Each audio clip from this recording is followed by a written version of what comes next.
Apa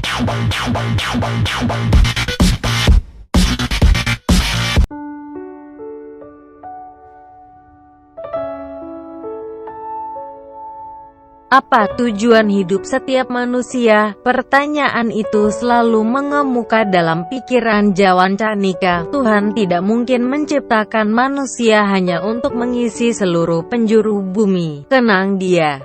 Seperti dikutip onislam.net, Selasa, 26/3. Dari pertanyaan itu, Canika berusaha keras untuk mencari jawaban. Pencarian itu dimulainya melalui dalam dirinya. Selanjutnya, ia tanya orang-orang di sekitarnya. Dari sekian banyak pertanyaan, satu jawaban mengemuka. Setiap orang memiliki jawabannya sendiri. Kesimpulan itu semakin memotivasinya untuk lebih memahami apa yang dilakukan setiap individu. Itu pula yang mendorongnya menjalani pencarian spiritual di usianya yang sangat muda. Saya ingat, perjalanan itu dimulai ketika saya berusia 10 tahun. Memang, saya belum memahami dengan baik bagaimana parameter pencarian itu, kata dia, seiring perjalanan spiritualnya. Canika banyak dipengaruhi pemahaman keyakinan Hindu dan Kristen, dua agama yang begitu dekat dengannya. Ia mulai mencari tahu bagaimana dasar hubungan satu makhluk dengan penciptanya. Pengetahuan yang ia dapat dari kedua agama itu, Tuhan menginginkan manusia untuk menjadi pemimpin. Satu perjalanan itu selanjutnya berakhir pada ajaran Islam pada usia 11 tahun. Canika menjadi Muslim. Saat itu, pilihannya sangat bertolak belakang dengan keyakinan keluarganya. Ia sangat takut dengan reaksi keluarga atas putusannya itu. Beruntung baginya, keluarga besarnya memahami pilihannya itu. Namun, mereka khawatir keputusannya itu mendekatkan dirinya dengan kelompok militan yang membunuh jiwa-jiwa tak bersalah atas nama Tuhan.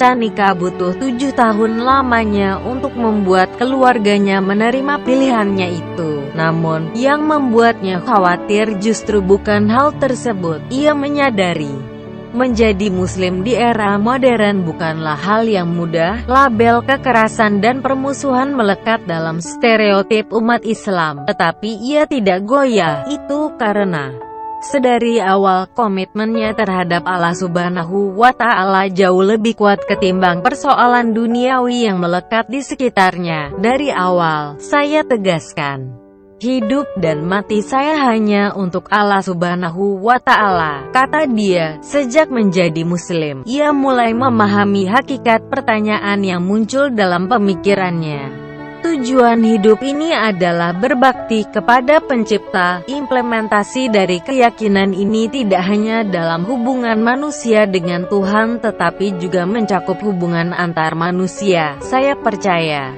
Tuhan menempatkan manusia di bumi untuk memenuhi misi ilahiyah, sebuah misi membela kebenaran dan keadilan bagi semua orang tanpa memandang apakah mereka Muslim atau Yahudi, hitam atau putih, kaya atau miskin, ucapnya. Itu yang diyakini Canika sebagai anugerah dari Tuhan. Baginya, anugerah itu juga menyimpan konsekuensi. Ia harus menjamin Islam adalah rahmat bagi semesta alam, harus sampai ke seluruh umat manusia. Saya banyak membaca tentang kisah Rasulullah Shallallahu Alaihi Wasallam. Ia seorang manusia biasa dengan kepemimpinan dan komitmen yang kuat. Karakter itu juga terlihat dari karakter nabi-nabi sebelumnya, kata dia. Menurut Canika, semua nabi dan orang-orang saleh memiliki pemahaman yang baik tentang hidup. Ini bukan hanya bicara tentang dakwah tapi juga perubahan. Mereka berdiri untuk kebenaran. Itulah yang mungkin belum dipahami seluruh manusia di bumi. Pemahaman akan pentingnya perubahan memanggil Canika untuk memberikan sumbangsihnya. Ia memilih jalan menjadi guru yang memungkinkan ia membawa perubahan melalui kualitas anak didiknya.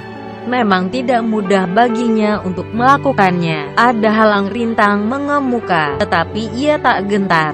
Saya berkomitmen untuk menemukan cara bagaimana memberdayakan anak-anak untuk menciptakan lingkungan yang adil dan inklusif. Ucapnya, tak mau keliru dalam langkah. Chanika coba untuk melihat kembali pendidikan yang ia dapat lalu merenungkan kesulitan apa yang dialami gurunya ketika mendidiknya melalui napak tilas itu. Chanika coba fokus membantu siswa yang melihat kehidupannya dalam kurikulum yang diberikan, terlepas dari apa latar belakang mereka, apapun agama yang mereka anut. Suara dan pandangan mereka sangat penting, ucapnya. Hal tersebut yang kemudian diungkapkan Chanika perlu dilakukan umat Islam. Menurutnya, umat Islam itu lahir dengan karakter yang kuat. Mereka tahu siapa dirinya, apa yang mereka yakini, dan mereka jaga nilai-nilai spiritual dengan baik. Kita perlu bekerja keras untuk memahami diri, komunitas, dan dunia. Ini yang kemudian mendorong saya untuk melakukan sesuatu ketika Islam diidentikan dengan kebencian. Kenangnya, ketika mendengar Islam diidentikan dengan kekerasan, Chanika selalu menangis. Ia merasa belum melakukan apapun guna membantu masyarakat dunia untuk memandang Islam dalam kacamata yang benar. Islam membuat saya mengerti apa tujuan hidup saya. Dengan bantuan Tuhan, saya bisa dan akan melakukan perubahan, kata dia.